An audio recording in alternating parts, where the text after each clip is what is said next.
असा कोणता ट्रेंड आहे जे फॉलो केल्यामुळे सध्या लोकांचे गुडघे अजून खराब होत आहेत? Very simple answer. आणि हे जे लोक ऐकतात ते आत्ता पण करत असतील मे बी. 5 वर्षाआधी लोक असं बोलायचे की तुम्हाला जर का गुडघा दुखतोय किंवा सर्जरी झाली आहे, तुम्ही डीप स्क्वॉट नका करू, खाली जमिनीवर नाही बसायचं. ट्रेंड अँड कंडिशनिंग जी ट्रेनिंग होते तुमची तुमच्या क्लायंटसाठी, त्यामध्ये सगळ्यात चॅलेंजिंग फेज काय असतं? पर्सनल एक्सपिरियन्स आणि क्लायंटचा एक्सपिरियन्स पण. सर्वात डिफिकल्ट स्टेज ते अर्ली स्टेज आहे. का मी सांगतो. In a swank way, that's how we roll, chasing big dreams, yeah, we're in control. In a swank way, that's how we roll, chasing big dreams, yeah, we're in control. Started from the bottom, now we're here. तर मग Omkar, first of all welcome to the show, Thank you, sir. Welcome to the podcast. तर Omkar, fitness काय आहे? कसं invention केलंस याच्याबद्दल? Okay, so हे मी असं बाय चॉईस नाही केलंय. हम्म. जसं आपण आधी बोलत होतो की मला ॲक्च्युली फुटबॉल प्लेअर बनायचं होतं ओके. प्रोफेशनली.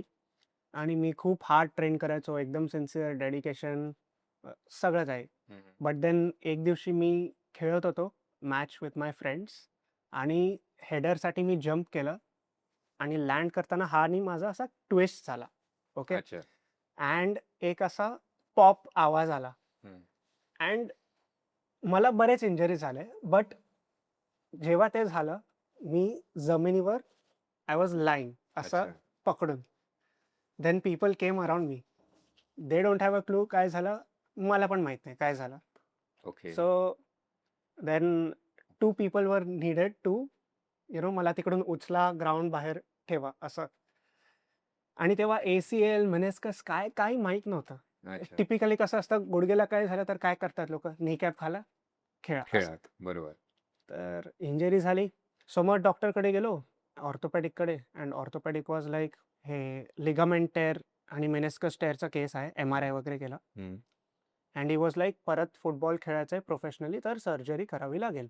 अच्छा. सर्जरी म्हणजे काय? Knee replacement? नाही, ligament reconstruction. Okay. Knee replacement म्हणजे पूर्ण गुडघ्याचं असतं. लिगामेंट म्हणजे सो लिगामेंट काय असतं बेसिकली, इव्हन तुमच्या व्ह्युअर्ससाठी एकदम सोप्या भाषेत, लिगामेंट मीन्स आपले 2 बोन्सला कनेक्ट करणारं एक टिश्यू असतं, दॅट ओके. Is ligament. हम्म. ओके. सो ACL इकडे मध्ये असतं लिगामेंट, विच कनेक्ट्स आपलं थायचं बोन आणि shin bone in simple words. So ते टेअर झालं. हम्म. देन परत फुटबॉल खेळायचं तर सर्जरी करायला लागेल असं, this is what orthopaedic said. So केली सर्जरी. एकदम सिन्सिअरली गायडन्स घेऊन रिहॅब केलं. 7-8 महिन्यात मी परत फुटबॉल खेळायला आलो. मी अजून मोठ्या टीमसाठी सिलेक्ट झालो मुंबईमध्ये. अच्छा. मी अ, त्या वर्षी प्रोफेशनली खेळलो मुंबई लीगमध्ये. आणि त्या टीमच्या एका प्रॅक्टिसमध्ये माझा दुसरा गुडघा सेम वेमध्ये ट्विस्ट झाला. So as if that one injury was not म्हणजे दोन्ही इनफ. गुडघ्यांवर पडलाय. हो. सो आज आता मी त्याची पण सर्जरी केली. हे होतं जानेवारी 2020 मध्ये दुसऱ्याची सर्जरी झाली. ओके. अँड त्यानंतर माय फिजिओज वर गुड, सगळे चांगले होते, मला गाईड करत होते. बट कसं आहे की ते फुटबॉल खेळायला एक इट्स नॉट ओन्ली फिजिकल. इकडे एक भीती बसते की सर्जरी झाली आहे, ती माझी कधी जात नव्हती. मला ते कॉन्फिडन्स नव्हता. देन मी इंस्टाग्रामवर एक ATG ॲथलेटिक ट्रुथ ग्रुप नावाची गोष्ट बघितली. अच्छा. It is founded by Ben Patrick. त्याचा इंस्टाग्राम ID नीज ओव्हर टोज गाय आहे. ओके. तर आय रिलेटेड विथ हिम की अच्छा, त्याला पण गुडघ्याचा प्रॉब्लेम आहे. सॉ हिज मेथड्स मला खूप चांगलं वाटलं. आणि आधी by this time me nutritionist होतो आणि स्ट्रेंथ अँड कंडिशनिंग कोच होतो. ठीक आहे. अच्छा. सो त्याचे सर्टिफिकेशन्स होते माझ्याकडे. अँड मला माझे गुडघे एकदम सर्टिफिकेशन केले कधी पण मग? सो 2019 टू 2020च्या एंडमध्ये या 1.5 वर्षात मी दोन्ही सर्टिफिकेशन्स केले. म्हणजे जेव्हा तुझं फर्स्ट हां. हे चालू होतं तेव्हा? कारण तेव्हा तर बेड रेस्ट काय करायला नाही. सो आय वॉज लाईक काय करू अच्छा. असं. सो आणि मला या फील्डमध्ये इंटरेस्ट होताच फिटनेसमध्ये. ओके. हम्म.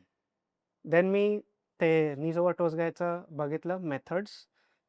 सर्टिफिकेशन नाही केलं मी डायरेक्ट. मी त्याचे एक्सरसाइज वगैरे बघून आधी स्वतःवर अप्लाय केलं की चला माझे पण गुडघे जरा बऱ्या कंडिशनमध्ये नाही आहे, लेट अस ट्राय. आणि 3-4 मंथ्समध्ये मला असं वाटलं की माझी कधी सर्जरी झालीच नाहीये. मला एवढं चांगलं वाटलं. अच्छा. मग आणि काय तेव्हा ATG म्हणजे एक्झॅक्टली केलं काय त्या 3 महिन्यात? सो त्यांचे एक्सरसाइज थोडे वेगळे आहे. आता एक जस्ट एक्झाम्पल म्हणून सांगतो. इंडियामध्ये आता तरी ठीक आहे, बट आधी कसं होतं माहिती आहे, if you go 5 years back, 5 वर्ष आधी लोकं असं बोलायचे, की तुम्हाला जर का गुडघा दुखतोय किंवा सर्जरी झाली आहे, तुम्ही डीप स्क्वॉट नका करू. खाली जमिनीवर नाही बसायचं. हं. असं इव्हन आज अजूनही पण पण बोलतात. हां, बोलतात, की एक्झॅक्टली. हां, वरतीच बसून जेवा हां. वगैरे. That is a myth. त्यावर आपण येऊ. ओके. सो ऑब्व्हियसली मला पण सर्जरी वगैरे झालेली. सो एक साइडला असं ओपिनियन आहे, की पूर्ण गुडघा बेंड करून नका बसू, डीप स्क्वॉट नका करू. हं. तुमचं कार्टिलेज डॅमेज होईल, हे लिगामेंट स्ट्रेच होईल, एव्हरीथिंग असं एक side. This is one opinion. ATG म्हणजे बेनचं असं ओपिनियन आहे, की तुम्ही जेव्हा नीज तुमचं पूर्ण बेंड करता, तेव्हा आपल्या गुडघ्यातनं आतला सायकलला कसं रस्ट लागतं, तर आपण ऑइल टाकतो, पेडल फिरवतो. सो ते लुब्रिकेशन होतं. तर आपल्या गुडघ्यात ना सायनोव्हियल फ्लुइड नावाची गोष्ट असते. Okay. That is like lubricant for your joint. हं. ओके. आणि रिकव्हरीसाठी ब्लड फ्लो आणि सायनोव्हियल फ्लुइडचं चांगलं फ्लो असायला हवं. That can't happen with rest.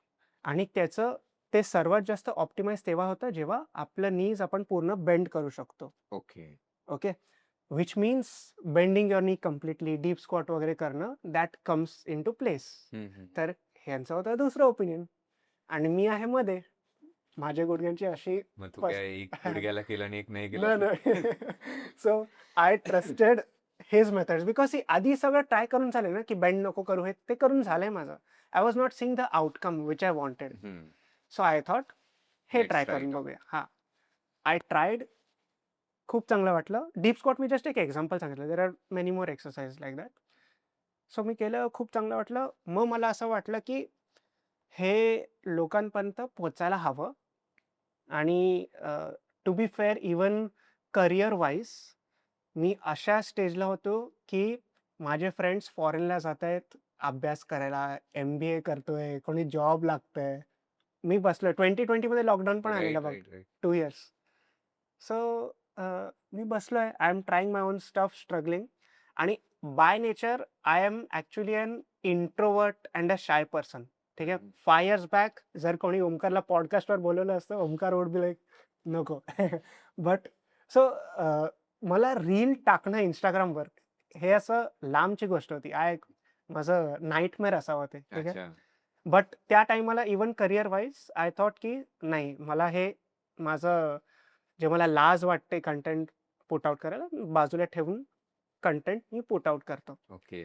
आणि तसे रील्स थोडे स्प्रेड आउट व्हायला लागले ते. हं. अँड देन 3-4 पीपल ज्यांना सेम इंजरी होती, त्यांनी मला अप्रोच केला, looking at my recovery and my methods and my content. हं. तर हं. ते बोलले, की "अरे ओमकार, हेल्प करशील का?" I am like okay. So than me त्यांना हेल्प केलं and over the next 4 to 5 months त्यांची रिकव्हरी त्यांच्या रिहॅब क्लिनिक, फिजिओथेरपी क्लिनिकपेक्षा बेटर झाली. ओके. आणि those 3-4 people they gave me such good reviews. आणि त्यातला एक जण माझ्या प्रोफाईलवर ईशान नावाचा एक आहे. त्याचं पण ACL रिहॅब मी केलेलं. सो ही टोल्ड मी, की "ओमकार, तू यही कर. You do this because people need this here." हं. मग ते तुझं प्रोफेशन बनलं. हो. मग मला वाटलं, अच्छा, it's not normal for people to get back to sports. बरोबर. देन आय सॉ स्टॅटिस्टिक्स, की ज्यांची पण सर्जरी होते, only 55% people are able to return to त्यांचं नॉर्मल. आधीचं लेव्हल. आधी जसं स्पोर्ट्स खेळायचे ना, नीट. Okay. You are talking sports. हां, स्पोर्ट्स. ओन्ली 55% म्हणजे विचार करतो, की 10 लोकं सर्जरी करतायत, फक्त 5 लोकांना आधीसारखं खेळायला जमतंय. अच्छा. So that's a big thing. आणि यांना जमलं. देन मला रिअलाईज झालं अँड दे सेड, "हे तू कर." Then it started and it's going great आता मग तर तुला असं बरोबर. कोण बोललं नाही का, तू तर काय डॉक्टर नाही, काय नाही, तर मग हां, काय हेच? डेफिनेटली. हो. आता कसं आहे, की बिगिनिंगमध्ये एवढं नाही व्हायचं because I was small. But hmm. Now we are reaching probably millions of people through content, ads, hmm. Everything. So hmm. आता जास्त होतं. सो बरं झालं हे विचारलं. Like I was saying for your viewers mainly. तर कसं असतं, कोणालाही काही नीचा इश्यू आहे, surgery, non surgical case, anything. There are stages. रिहॅबचे ना असे स्टेजेस असतात. Okay. Early stage, mid stage, late stage असं. ठीक आहे. हं. सो आता लोकांना काय वाटतं, की हे झालं, की तुम्ही फिजिओथेरपिस्टकडे जायचं, व्हिच इज राइट. हं. म्हणून आमच्या टीममध्ये पण फिजिओथेरपिस्ट्स आहेत आज. ओके. ओके.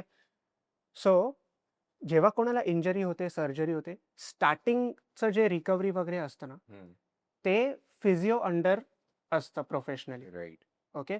सो त्यांचं काम काय पेन कमी करणं, तुम्हाला परत नीट चालवायला लावणं. ओके. देन स्वेलिंग असेल ते सगळं कमी करणं किंवा if you have been to physiotherapist कधी तर ते बसवून अल्ट्रासाउंड मशीन असते ते Right. फिरवणं ते सगळं फिजिओथेरपिस्टचं काम. ओके. बट आता लेट्स से तिथून तुम्ही चालण्यापर्यंत आलात. बट तुमचा गोल काय समजा फुटबॉल खेळायचा आहे, ट्रेकला Sports जायचं आहे, मध्ये. डान्स करायचा आहे. ते त्या कपॅसिटीवर येऊन चालणार नाही. मग काम येतं स्ट्रेंथ अँड कंडिशनिंग कोचचं. So I am a certified strength and conditioning coach आणि मी ATG लेव्हल 2 कोच आहे. सो मी जे बोललो ना हे 3-4 लोकं माझ्याकडे आले. त्यांचं पण स्टार्टिंगचं झालेलं ते चालायला जमत होतं त्यांना. बट त्यांनी लोकं खुश नसतात ना. खेळायचं असतं, राईट. डान्स कारण करायचं असतं. जे लोक स्पोर्ट्समध्ये आहेत आधीपासून किंवा स्पोर्ट्स नाही इव्हन डान्स वगैरे जे हां, पण पॅशन आहे हां. आपल्या लाईफमध्ये काहीतरी एक मोठा असा इन्सिडेंट होतो त्याच्यानंतर एक तर सगळ्यात पहिले असं कॉन्फिडन्स निघून जातो. चालणं व्यवस्थित हा एक पहिला गोल बनून जातो. पण हां. त्याच्यानंतरचा जो कॉन्फिडन्स आहे आय थिंक पीपल आर मिसजजिंग की त्यांना कळत नाही की त्या स्टेजमध्ये कोणतरी एक मोटिवेट करायला किंवा एक हेल्प करायला की how you can cope up with your injuries. Hmm, hmm, hmm. तर त्याच्यासाठी I think you are helping them. हां. सो स्ट्रेंथ अँड कंडिशनिंगमध्ये ॲडव्हान्स ट्रेनिंग होतं. मग तुमचं मे बी जिममध्ये अजून वेट लिफ्टिंग येतं, जंपिंग वगैरे येतं.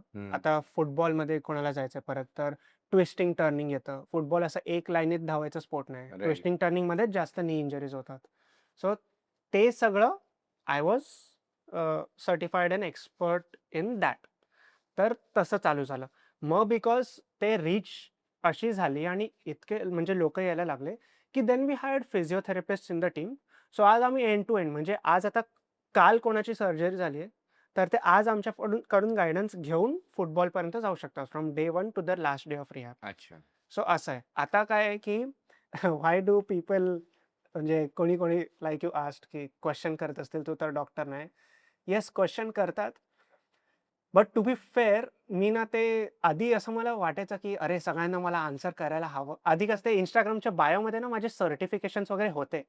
बट आता मी नाही ठेवले. आता मी सिम्पली काय ठेवलंय, समथिंग लाइक असं आहे, transforming weak needs to fitness globally and inspiring people like you. असं. ओके. सिंपल.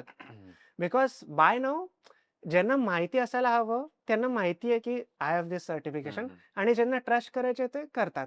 बट कोणी नवीन येतात प्रोफाईलवर अँड दे आर लाइक, "अरे तू तो डॉक्टर नाही, अरे हे नाही, अरे ते नाही." सो आता मी किती लोकांना एक्सप्लेन करत बसू, की मी नाही, माझ्या टीममध्ये फिजिओथेरपिस्ट आहे. मी तर आज लोकांना ट्रेन पण नाही करत. टीममध्ये फिजिओज आहे, स्ट्रेंथ अँड कंडिशनिंग कोचेस आहे. ते मी आधी करायचो. बट आता टीम वाढली आहे. सो ते येतात कमेंट्स बट गुड. सो ही जी स्ट्रेंथ अँड कंडिशनिंग जी ट्रेनिंग होते तुमची हं. तुमच्या हां. क्लायंटसाठी त्यामध्ये सगळ्यात चॅलेंजिंग फेज काय असते तुम्हाला? राइट. सो आता जसं मी बोललो, की आम्ही तर स्टार्ट टू एंड रिहॅब करवतो. फिजिओज पण आहे, म्हणजे लोकं अर्ली स्टेजमध्ये पण येतात आणि स्ट्रेंथ अँड कंडिशनिंग कोचेस पण आहे, म्हणजे जे लोकं चालता फिरतायत, बट त्यांना स्पोर्ट्स खेळायचा आहे. ते मधल्या स्टेजमध्ये तसे पण लोकं येतात. So from my experience, personal experience आणि क्लायंट्सचा एक्सपिरियन्स पण, सर्वात डिफिकल्ट स्टेज ते अर्ली स्टेज आहे. का मी सांगतो. ओके. त्याचे 2-3 रिझन्स आहेत. फर्स्ट रिझन, अर्ली स्टेज कसं असतं माहिती आहे, बरेच लोकं कंडिशन अशी असते, की तुम्हाला पाय दिवसभर असा सरळ ठेवायचा आहे तुमचा. ओके. सो जेव्हा माझी सर्जरी झाली, मला माझ्या बेडरूममधून उठून समजा वॉशरूममध्ये जायचं आहे. आधी तर पहिले हे 3-4 आठवडे असं असायचं, की one of my parent used to lift my heel. माझ्या हील खाली असा हात ठेवणार, उचलून हळू खाली ठेवणार.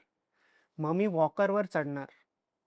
मग मला बेडरूममधून माझ्या वॉशरूममध्ये जायला हळू-हळू मोजून 1 मिनिटं लागेल.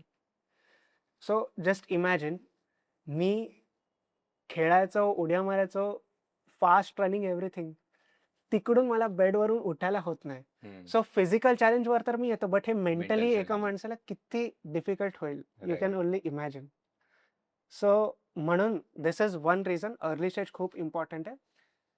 सेकंड रिझन अर्ली स्टेजमध्ये ना, की काय होतं, बिकॉज अगेन त्याला फर्स्ट पॉइंटला लागून तुम्हाला जास्त मूव्ह करायला होत नाही. तुमचे पाय खूप वीक आहे. तुम्ही सामान आणण्यासाठी पण दुसऱ्यांवर डिपेंडंट आहात. घराबाहेर जायला जमत नाही. राईट. आणि एक्सरसाइजेस जे असतात ना या स्टेजमध्ये, ते खूप रिपिटेटिव्ह असतात. म्हणजे तुम्हाला स्टार्टिंगच्या स्टेजला 4-5च एक्सरसाइज, बट ते तुम्हाला दिवसातून 2, 3, 4 वेळा करायचे. म्हणजे आता फॉर एक्झाम्पल तुम्हाला मी बोललो, let's say I tell anyone की तुम्ही दिवसात तुम्हाला समजा ब्रेकफास्ट, लंच, डिनर आणि अजून एक मध्ये काहीतरी खायचंय. तुम्ही 4ही वेळेला फक्त पोहे खावा आणि हे तुम्ही 4 आठवडे असंच करा. तर कसं बोर होऊन जाईल माणूस. सो ते सस्टेन थ्रू करण्यासाठी दॅट इज व्हेरी डिफिकल्ट. म्हणून इन माय ओपिनियन ते अर्ली स्टेज जे आहे ना, खूप कठीण आहे. मग तुम्ही एकदा चालायला लागलो, तुमची लाईफ थोडी परत नॉर्मल होते. ऑटोमॅटिकली कॉन्फिडन्स हां. येतो की आता पुढे जायचं. हां, मग जिमला जाऊ शकता, थोडं फिरू शकता, असं सगळं. जिमवरनं आठवलं, जिमवरती जिम. पण असं एक I don't know if it is a myth or not, की आपण जेव्हा सरळ उभं राहतो तर आपले नीज आहेत तर ते टोस पेक्षा जास्त बाहेर नाही गेले पाहिजे. यू मीन स्क्वॉट करताना? हां. हां, सो ते तर फुल मिथ आहे की स्क्वॉट करताना तुमचे नी टोच्या पुढे नाही जायला हवे. अँड फर्स्ट रिझन बिकॉज आता हे जे तुमच्या पायाची लेंथ आहे ना, म्हणजे मी तुमच्या व्ह्युअर्ससाठी असं कॉम्प्लेक्स सायन्स टर्म्स असं यूज नाही करत, एकदम सिंपल भाषेमध्ये समजतो. सो ह्याला लिम्ब लेंथ म्हणतात. म्हणजे तुमच्या पायाच्या जॉईंटची जी लेंथ आहे ते सगळ्यांची वेगळी असते. तुम्ही ऑब्झर्व केले असणार, कुठले कुठले बॉडी टाइप्स असे असतात की इकडून तुम्हाला असं वाटेल की अरे खूप टॉल आहेत आणि इकडे शॉर्ट आहेत. कोणाकोणाचं 50-50 असतं. So that is the first point की सगळ्यांचं याची लेंथ वेगळी असते. त्या लेंथवर पण डिपेंड करणार की तुमचं नी टोच्या किती पुढे जातंय किंवा नाही जाते. Okay. That is first thing. Okay. Plus तुम्हाला जेवढं डीप स्क्वॉट करायचं, जर तुम्हाला डीप स्क्वॉट जे आपण स्टार्टिंगला बोलत होतो, डीप स्क्वॉट करायचं आहे, देर इज ऑलमोस्ट नो वे की तुमचं डीप स्क्वॉट पण करायचं आणि नी टोच्या पाठी राहील. It is almost humanly impossible I would say. ठीक आहे. आणि थर्ड थिंग असं आहे की लेट्स से आता तुम्हाला डीप स्क्वॉट करायचं आहे. आधी असं एक ट्रेंड होतं की नी टोच्या पुढे नाही जायला हवं. मग लोकं असं विचित्र स्क्वॉट करायचे. असं कमर पाठी घेऊन स्क्वॉट करायला लागायचे. Correct? So that is a very I would say unnatural movement. ते का व्हायला लागलं मी तुम्हाला सांगतो. असं एक मध्ये कोट यायला लागला की if your knee is going past your toe, म्हणजे तुमचा नी टोच्या पुढे जात आहे, तर तुमच्या नीवर प्रेशर येतं. ओके. म्हणून by that sentence and logic gym trainers आणि सगळे बोलायला लागले, नाही नाही, टो पुढे नका जाऊ देऊ, पाठीच ठेवा. बट द पॉइंट इज ते जे नीवर प्रेशर येते ना, not all pressures are negative pressure. कधी कधी that pressure only builds the resilience and strength जे तुमच्या गुडघ्यांना हवंय. I think you also mention की एटीजी मध्ये तेच आहे की हां. तुम्ही जेवढं बेंड करतात किंवा येस. ते करतात त्याच्याने ते लुब्रिकेट होत राहतात. येस. मी तर लोकांना हेच बोलतो की तुम्ही हे जे शहरात बसले आहात, तुम्ही Instagramवर, YouTubeवर खूप काही जे बघता, तुम्हाला लोकं घाबरवतात. व्हेअरएज तुमच्या गावात कुठेतरी कोणीतरी 70 वर्षाचा माणूस असेल, जो रोज खाली बसतोय राईट. आणि त्यांचे गुडघे तुमच्यापेक्षा खूप चांगले आहेत. So it is a simple example की कधी-कधी इतकं मिसइन्फॉर्मेशन स्प्रेड होतं, मग लोकं घाबरायला लागतात असं. आणि आता 70 वर्षांवरनं आठवलं तर 60-70च्या वेळेला लोक ते बोलतात ना आपल्या गुडघ्यांच्या गाद्या कमजोर हां. झाल्यात. हां. ते काय कन्सेप्ट? सो गुडघ्यांच्या गाद्या मे बी जेव्हा डॉक्टर्स असं अगेन सिंपल भाषेमध्ये सांगायचं असतं, म्हणून ते त्यांच्या क्लायंट्सला, पेशंट्सला सांगतात की तुमच्या गुडघ्यांचे गादी जी आहे ते घासली गेली आहे. ओके. सो आपल्या इकडे गुडघ्यात मेनिस्कस नावाची गोष्ट असते. ओके. सो मेनिस्कस म्हणजे आपले शॉक ॲब्झॉर्बर्स बोलतो आम्ही त्याला. म्हणजे तुम्ही जंप करताय, चालताय, असं समजा की गादी जे टर्म आपण वापरला, तर ते 2 हड्ड्यांच्या मध्ये असं गादीसारखं सी शेपमध्ये असतं ते काइंड ऑफ. ओके. आतल्या साईडला पण असतं, बाहेरच्या साईडला पण असतं.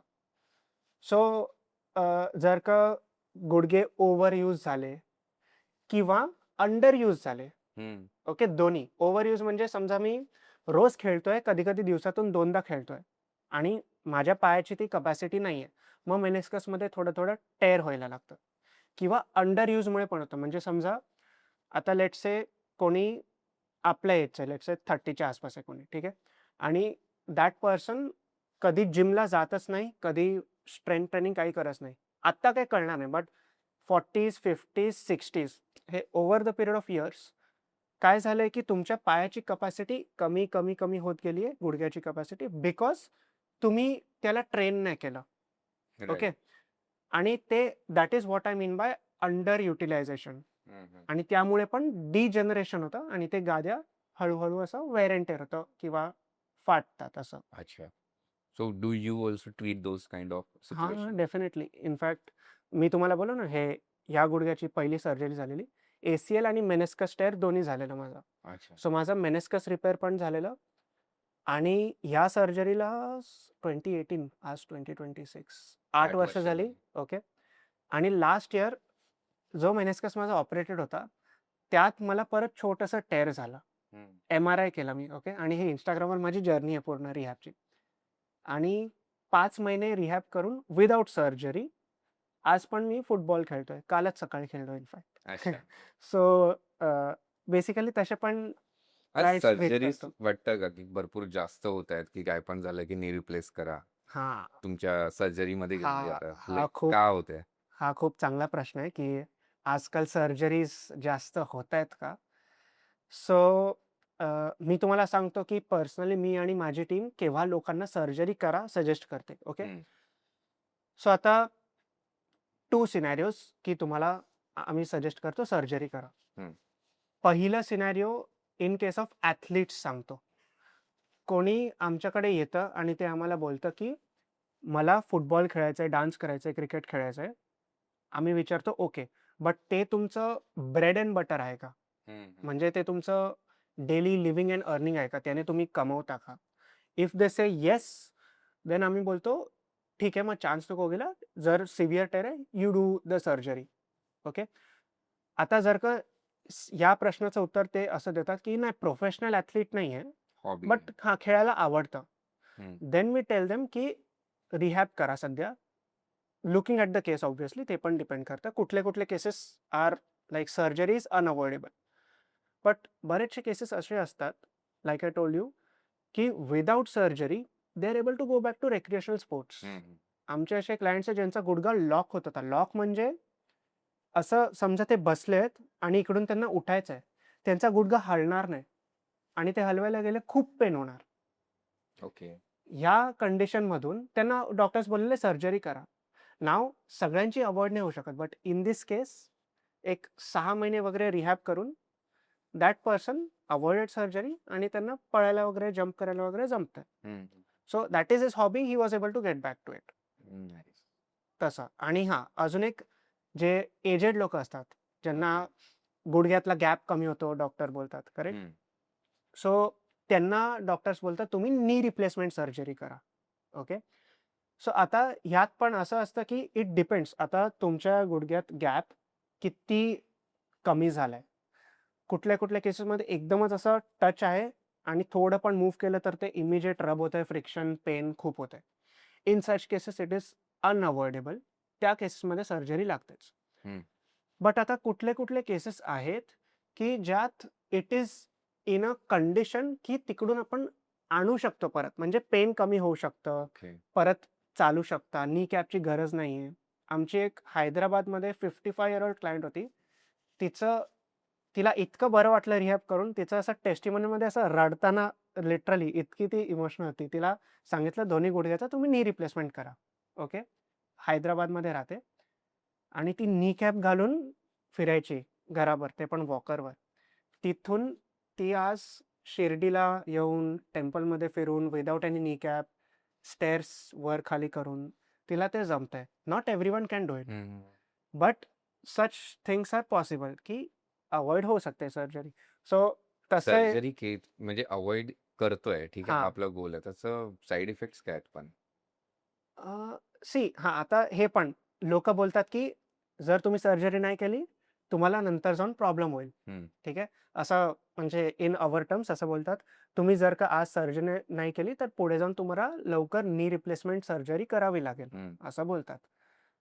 सो मी तुम्हाला सांगतो फ्रॉम प्रॅक्टिकल एक्सपिरियन्स. ओके. आता ॲज ऑफ नाऊ आज at this date 300+ active clients बघतोय आम्ही.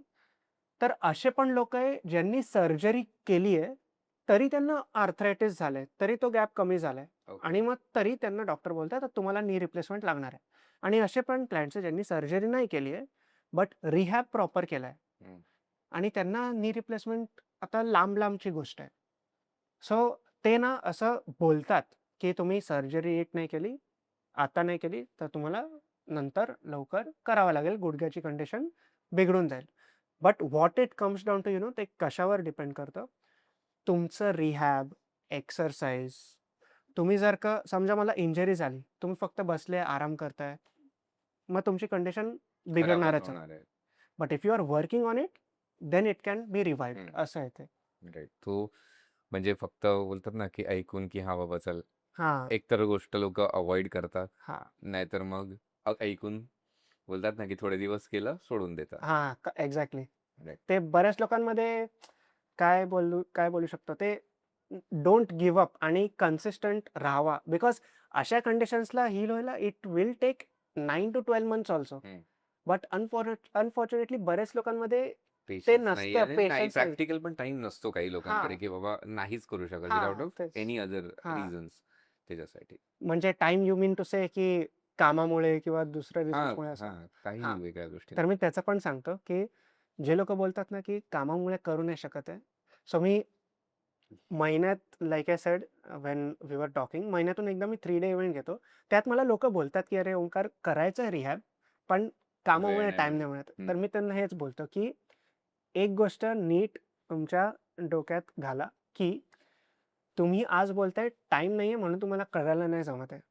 जर का तुमच्या गुडघ्याची परिस्थिती इतकी वाईट झाली, की तुम्हाला बेडवरून उठता येत नाहीये, तर तुम्ही सांगा मला तुम्ही काम करू शकणार आहे का? तुम्ही घराबाहेर जाऊ शकणार आहे का? नाही.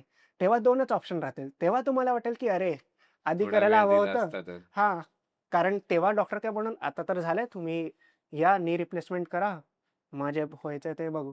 हम्म. सो इट्स लाइक तुम्ही आत्ता करा, नाहीतर नंतर तुम्हाला तुमचा गुडघा फोर्स करेल, की तुम्हाला करावंच लागणार आहे. कारण हे आपला सर्दी खोकल्यासारखं नाही, की गोळी घेतली, हम्म. 4-5 दिवसात गुडघे झालं आयुष्यभर ठीक. सोबतच असणार आहेत. हां, एक सर्दी खोकला गोळी घेऊन वगैरे होतं रिलॅक्स. हम्म.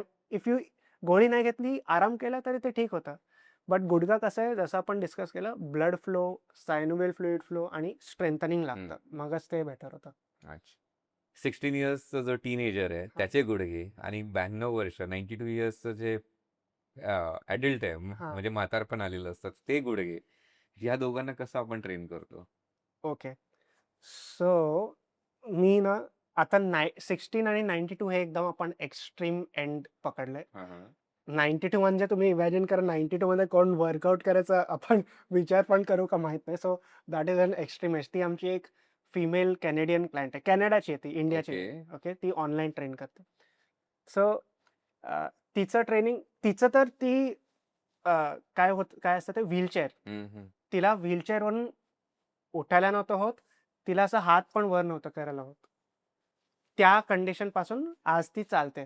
सो तिच्यासाठी असं आहे, की चालणं is a big thing. Right. म्हणजे हर सन तिचा मुलगा 60 इयर्सचा आहे. हम्म. ते आमच्याकडे ट्रेन करत होते. अँड वन फाईन डे ते आले आमच्याकडे अँड त्यांनी विचारलं ते कॅनेडियन आहे. त्यांनी विचारलं, "can you train my Maugham?" आम्ही बोललो, "हाच 60 इयर्सचा आहे. त्याची मॉम बाई. म्हणजे काय?" आम्ही विचारलं, "एज काय आहे?" तर ही सेड तेव्हा 91, 90 का 91. आम्ही आधी ऐकूनच असं थोडं हे झालं, की अरे बापरे! काय असेल? मग वी वर लाइक ठीक आहे बोलून बघूया, की कसं आहे. So she was on a wheelchair. आधी तर आम्ही पण घाबरलो बिकॉज काही व्हायला नको आणि ती केअरटेकर बरोबर असते. बिकॉज इमॅजिन ना व्हीलचेअरवरून मूव्ह व्हायला नाही होत आहे. सो तिचा गोल तिला चालणं at that age again is a big thing. Whereas 16 year old, 15-16 year old त्यांना जरा खेळायचं असतं, उतावळे असतात एकदम. तर त्यांची तर ट्रेनिंग वेगळी असते. ओके. नाव आता I will answer this in one more way. So आता समजा there are 2 people different age म्हणजे नॉट एक्स्ट्रीम 16 और 92. ते तर आपलं झालं. बट लेट्स से एक 30 आहे, एक 45-50 आहे. तर मी तुम्हाला सांगतो, की जर माझ्यासमोर असे 2 लोकं आले ना 30 आणि 45-50 आणि त्यांच्या चेहऱ्यावर आपण असं मास्क पण घातलं, की मला त्यांचा चेहरा दिसत नाही. मी त्यांचा एज बघून एक्सरसाइज डिसाईड नाही करणार. मी त्यांची कपॅसिटी बघून एक्सरसाइज डिसाईड करणार. म्हणजे आज असेही लोकं आहे, जे 30 इयर्सचे let's say for example not so strong regular exercise नाहीये. व्हेअरएज कोणी 50 वर्षाचा माणूस आहे, बट तो रेग्युलर 20 एक्सरसाइज. वर्षापासून 30 वर्षापासून जिम करतोय. तो जास्त स्ट्रॉंग आहे याच्यापेक्षा. ओके. राईट. सो आता जस्ट बिकॉज हे 50 वर्षाचे आहे, यांना मी 10 स्क्वॉट करवणार आणि हा 30 वर्षाचा आहे, याला मी 100 करवणार. असं नाही. मे बी त्याला 100 खूप जास्त होतील. जमणारे नाही. मे बी यांना 10 स्क्वॉट तर वॉर्मअप पण नसेल. Right. So age I would say असं बोलण्यासाठी नाही, but is just a number. ते ना एक्सरसाइज कसं करणार, रिहॅब कसं करणार, that depends on person's capacity, exercise history, ते सगळे राईट. फॅक्टर्स असतात. आणि तुला असं नाही वाटत आहे का की 30s ची आजची जी आहे जनरेशन ते 50s वाले सिम्पटम्स गुडघ्यांचे आहेत. म्हणजे ऑफकोर्स आपण फनीली बघतो रील्स हो. मध्ये वगैरे, पण practically those are like real challenges. कारण हो. I think mostly desk jobs आहेत, आपण फक्त बसून असतो हो. 9 तास. अरे तू सरप्राईज असेल, मी बोलतो आमच्याकडे एक ना 26 इयर ओल्ड ऑस्टिओ आर्थरायटिस घेऊन आलेला. 26-27 जे आपण ऑस्टिओ आर्थरायटिस आम्ही काय एज मध्ये ऐकतो, 50, 55, 60. 26 मध्ये ऑस्टिओ आर्थरायटिस, आम्ही तर आधी शॉक झालो. आणि असं एक नाही, असे मल्टिपल यायला लागले. 30 years early signs of osteo arthritis. So हां, that is a severe thing. आणि ते लाईफस्टाईलमुळेच होतंय. Like you were saying, desk job आणि बसून राहणं. आणि मेन सांगतो, की जसं आपण आधी बोललो, आपल्या गावी कोणीतरी 70 वर्षाचा माणूस बाई असणार, जे रोज वर खाली बसतायत. त्यांच्या गुडघ्यात काही प्रॉब्लेम नाहीये. बट आपण हे मुंबई, बंगलोर, दिल्ली, चेन्नई इकडे जे सिटीजमध्ये राहतो, आपलं यू ओन्ली टेल, तूच सांग, की दिवसभरात कधी असं होतं का, की खाली बसायचा चान्स येतो? मी तर वरती बसून मांडी घालून बसतो. कारण आपल्याला हां. नाही जमत काही वेळेला. एक्झॅक्टली. काही वेळेला पण लोक जमत नाही. अवॉइडच करतात की नाही बाबा, माझ्या हां. गुडघ्यांना त्रास आहे, मी खाली बसून नाही जेऊ शकत. हां. येस. सो कसं आहे, की हॅबिटच नाहीये ना आपल्याला. कुकिंगमध्ये नाही, वॉशरूममध्ये नाही. There is no right. कारण किचन रिक्वायरमेंट. आता एलिव्हेटेड आहे, तर सगळे हां. उभे राहूनच हो. सगळं करतात. सो ते गुडघ्याचं फंक्शनच गेलं. आता एक ठिकाणी राहिलंय जिममध्ये. ते पण असे मिथ सांगतात, की नका डीप स्क्वॉट करू, तर बस झालं ना मग. मग म्हणून त्या सगळ्या रिझन्समुळे ही लोकांना लवकर प्रॉब्लेम होत आहे. राईट. तर आपण ह्याच्याबद्दल तर आपण बोलून झालं की स्पोर्ट्स, जिम किंवा ज्यांचा डान्स आहे किंवा या ऍक्टिव्हिटीज आहेत. बट आर्मी, नेव्ही हम्म. किंवा अशा ज्या बोला ना एक एलिट क्लास की जिकडे ते हां, लोक हां. एक्सटेन्सिव्हली या सगळ्या गोष्टी आहेत, तरी पण त्यांच्यामध्ये एवढ्या सगळ्या गोष्टी डेव्हलप होतात. हां. तर त्यांना म्हणजे त्यांच्यामध्ये काय एवढे इश्यूज असतात? सो कसं आहे, की first of all army, navy ह्या लोकांबद्दल आपण बोलतोय. आय थिंक आम्ही ट्रीट केलं तशा लोकांना म्हणून you are asking. So mentally ते खूप टफ असतात ते लोकं, बिकॉज त्यांचं प्रोफेशनच असं आहे. And at the same time त्यांची फिजिकल ट्रेनिंग इतकी इंटेन्स आणि एक्झॉस्टिंग असते, की मला वाटतं इंजरी होणं म्हणजे इट इज एक्सपेक्टेड. बिकॉज ते सकाळ संध्याकाळ ट्रेनिंग. एक तर क्लायंट होता आमचा आर्मीचा. ही हॅड टोल्ड मी, त्यांचं एक पर्टिक्युलर असं सेगमेंट ऑफ ट्रेनिंग असतं, जिकडे त्यांना दिवसाचं 2 तासच झोपायला देतात. ओके. आणि खायला पण कसं, ते लोक रूममधून त्यांना उठवणार आणि बोलणार चलो. आणि किचनमधून एक त्यांना असं लॅप मारून निघायला मिळेल. तुम्ही जे हातात घेऊ शकता खायला, तेच खायला मिळणार. Done. Then you are out. Then you are training. त्यांना 40-40 किलो घेऊन पळा, फ्रॉग जम्प्स करा. So it is very intense. आणि ना मे बी आपल्याला आता असं वाटत असेल, की हे आधी नाही व्हायचं का? आत्ताच जास्त होतंय का? माय ओपिनियन इज आधी अवेअरनेस थोडा कमी होता. आज अवेअरनेस जास्त आहे म्हणून ते असं वाटतं लोकांना, की अरे जास्त होतंय की काय? त्यांची ॲक्टिव्हिटी सगळं इतकं इंटेन्स असतं, की मला तरी वाटतं, की कोणाकोणाला ते होणं it is expected. So it's not की they are weak or anything, but त्यांचं ट्रेनिंग लोड इतकं जास्त Intensive असतं. हां, असतं. की ते कधी लिगामेंट टेअर, कधी नाही, it is meniscus like sports only ना, की आता जर एक इंटेन्स इंजरी. मोर. जर तुम्ही स्पोर्ट्समध्ये फुटबॉलमध्ये जशी तुला इंजरी झाली, हं. मी काहीतरी ऍक्टिव्हिटी फ्रॉक जम्प करताना मला काहीतरी झालं, हां, हां, ते काय हां. झालं, दॅट इज समथिंग हो. युअर लक. हो. आणि नाही, आर्मी इज रुथलेस ना. म्हणजे स्पोर्ट तरी आपण खेळण्यासाठी प्रॅक्टिस, आराम इकडे ते काही भेटतोय. ऑप्शन नाहीये. तिकडे झोप कमी. खाणं जसं मी बोललो, एक काहीतरी उचला जावा. It is way more intense than sports. आणि न्यूट्रिशन अफेक्ट करते या सगळ्यावर. हां, डेफिनेटली. कसं? न्यूट्रिशन आणि स्लीप. मी तर लोक न्यूट्रिशन एक्सरसाइज बद्दल बोलतो, बट आय वुड से जर तुमची स्लीप नीट नाही आहे, हम्म. न्यूट्रिशन आणि एक्सरसाइज त्याच्यानंतर येतं. कारण जर तुम्ही एक्सरसाइज करताय, स्लीप नीट नाही आहे, तुमचं बाकी दिवसभर तुम्ही थकलेले असणार. Hmm. Okay, so first very very important thing, sleep hmm. नीट होणं. Then coming to nutrition, obviously आज काय हे कॉमन नाही राहिलं की प्रोटीन डेफिशियन्सी असते आपल्या खाण्यात. दॅट इज व्हेरी कॉमन आजकाल Right. सगळीकडेच आहे. But even talking about joints, I think 50% लोक तर प्रोटीन बारवर जगत आहे. हो, आणि प्रोटीन बार पण, not talking about any brands, कुठले कुठले ब्रँड्स मे बी असतील ट्रस्टेड, बट कुठले कुठले प्रोटीन बार्स असे like just over rated 5 star सारखे, म्हणजे ते इट इज चॉकलेट बेसिकली. ते तितके प्रोटीन नाही आहे खरोखर, hmm. But they are sold as protein bars. Right. आणि फॉर युअर जॉईंट्स इवन आजकाल व्हिटॅमिन डीची डेफिशियन्सी ह्या रूममध्ये जर 10 लोक असतील, 9 किंवा 9. 10 सगळे, इन्क्लुडिंग मी, आय वुड हा. Also be deficient. सो कारण आपण तुम्ही एक्सपोजच नाही आहोत sun exposure, that is one thing. Nutrition. आणि कसं आहे की ते न्यूट्रिएंट्स जे आहे ना, ते तुम्ही खाणं एक गोष्ट आणि तुमची बॉडी ॲब्झॉर्ब करणं ही दुसरी गोष्ट. आता देर वॉज अ टाइम, आता आपण काय बोलतो, अंड्याचं जे योक असतं पिवळं पाट, त्यात vitamin D it's very rich in vitamin D.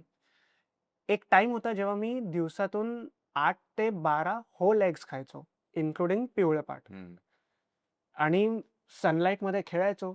मला वाटलं मला काय Enough आहे. डेफिशियन्सी वगैरे नसेल. हा, मोर देन इनफ. इमॅजिन ना, 8 ते 10-12 अंडी दिवसात. ब्लड टेस्ट केलं, माझं इनसफिशियंट रेंजमध्ये आलं, इमॅजिन. आणि मी सप्लिमेंट्स घेतले ते टॉपअप करायला. ते बोन हेल्थसाठी खूप इम्पॉर्टंट आहे व्हिटॅमिन डी.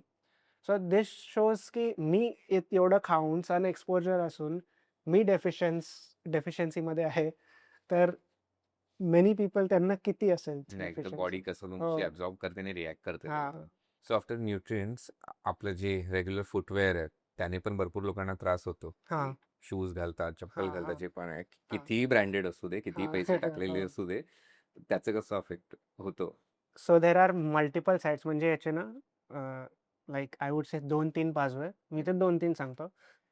एक तर कसं आहे की जर का तुम्ही एक शूज खूप टायमापासून घालताय, ते खूप यूज झालंय, तर त्याचंही थोडं I would say negative effect होऊ शकतो तुमच्या फूट, शिन, नी सगळ्यावर.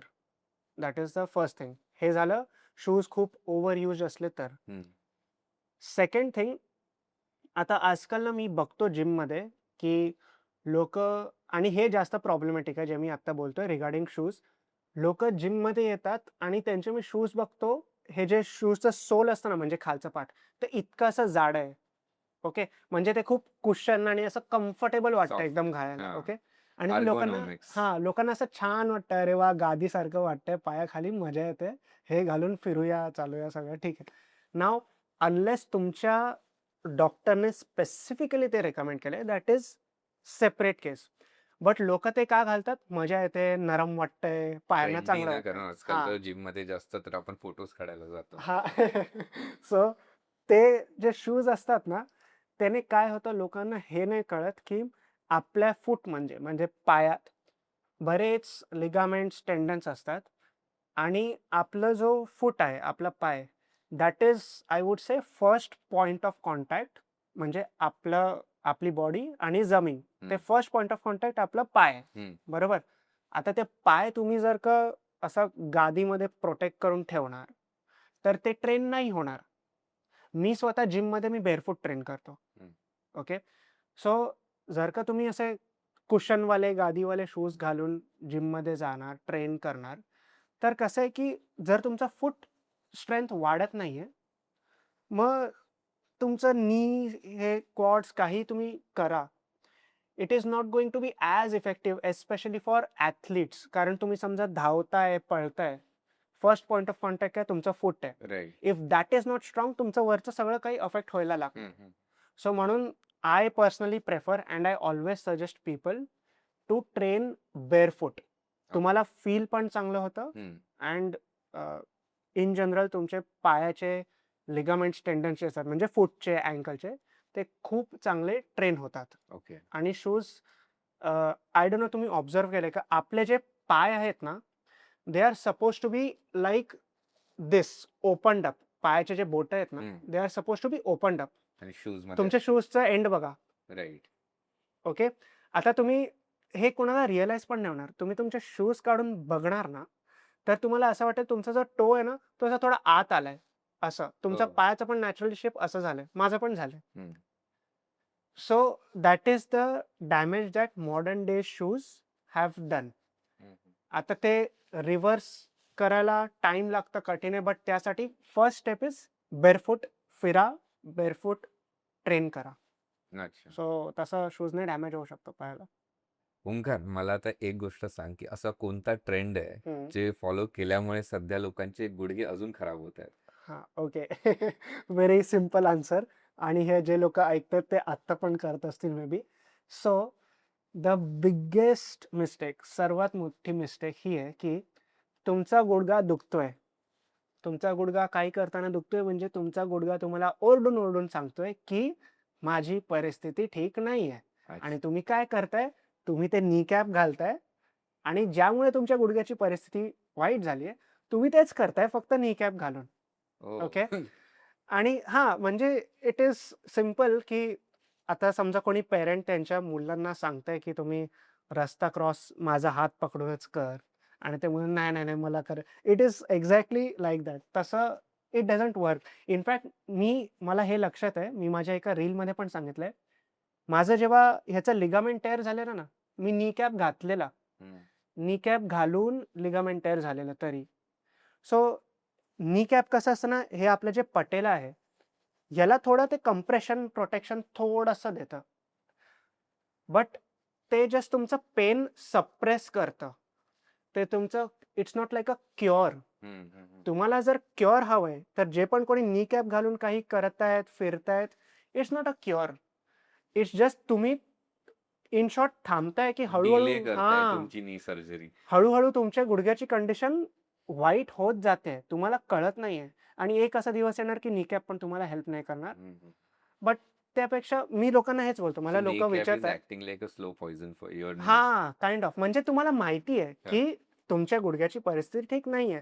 तुम्ही उगीचच ते घालून करायचा प्रयत्न करताय. त्यापेक्षा एक्सरसाइज करून, ट्रीट करून ठीक व्हा आणि मग ते करा. मला लोकं हे पण विचारतात की ओमकार मेरा नी दुख रहा है, माय नी इज पेनिंग. मी नी कॅप घालून खेळू शकतो का football?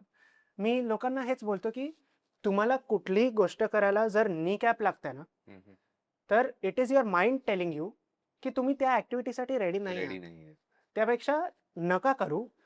Rest and do good rehab and then without knee cap have the confidence to ते ॲक्टिव्हिटी करण्यासाठी ते कॉन्फिडन्स बिल्डअप करा. Interesting.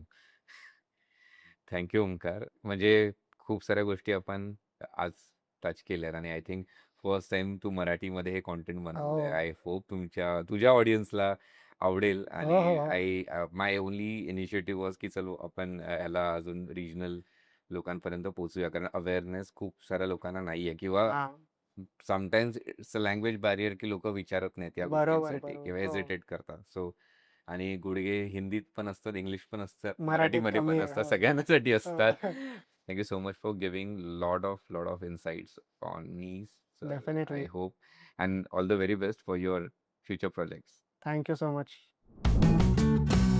In a swank way, that's how we roll, chasing.